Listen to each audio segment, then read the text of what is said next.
cultural competency is a journey. And you never really arrive.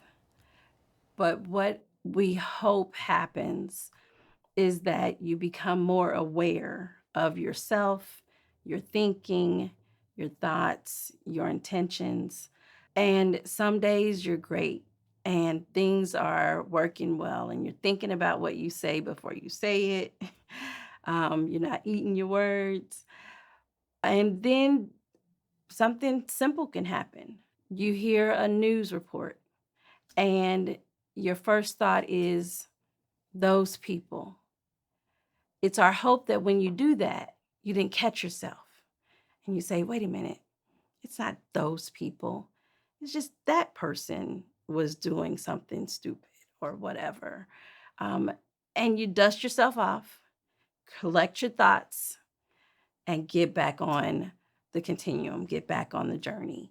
Um, that you run across someone, and instead of categorizing them by the way they look, you get give them space to be who they are and not put them in a box based on what you see. I also like to um, remind people that when we talk about diversity and cultural competency and equity, um, it's not so much about just race.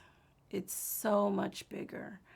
Um, there are so many facets to who you are as a person, and the things that make up your beliefs, make up your values, your experiences, your perspective, that make up your person as an individual. And so we can't just focus on race alone. Um, it's a big part, but we can't leave it there, because you're in a room full of people who look the same, who have the same skin color. Everyone that goes to a different home is going to have a completely different culture.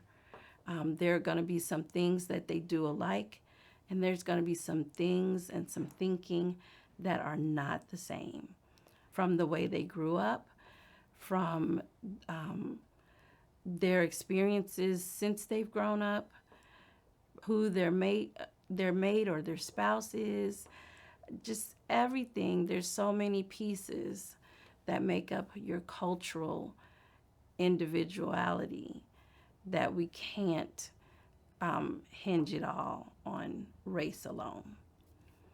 When we talk about Black Lives Matter, and there are some people who want to say that all lives matter, and I believe that's true.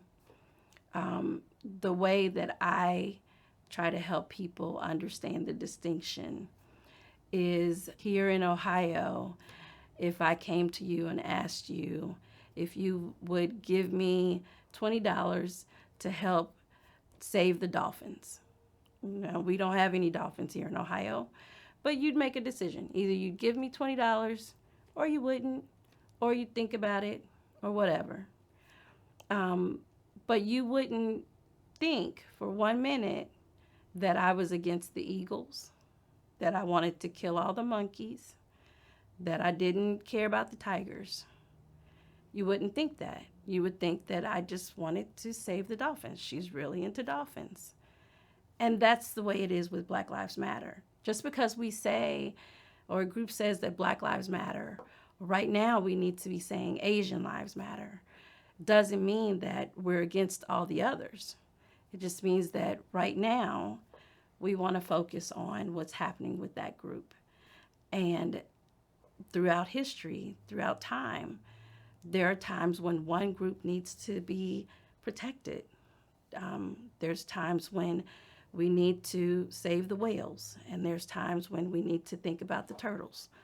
Um, and there are times when we need to think about the Black lives, or the Asian lives, or the Latin lives. And so to say Black Lives Matter at this time is not to say that the rest don't.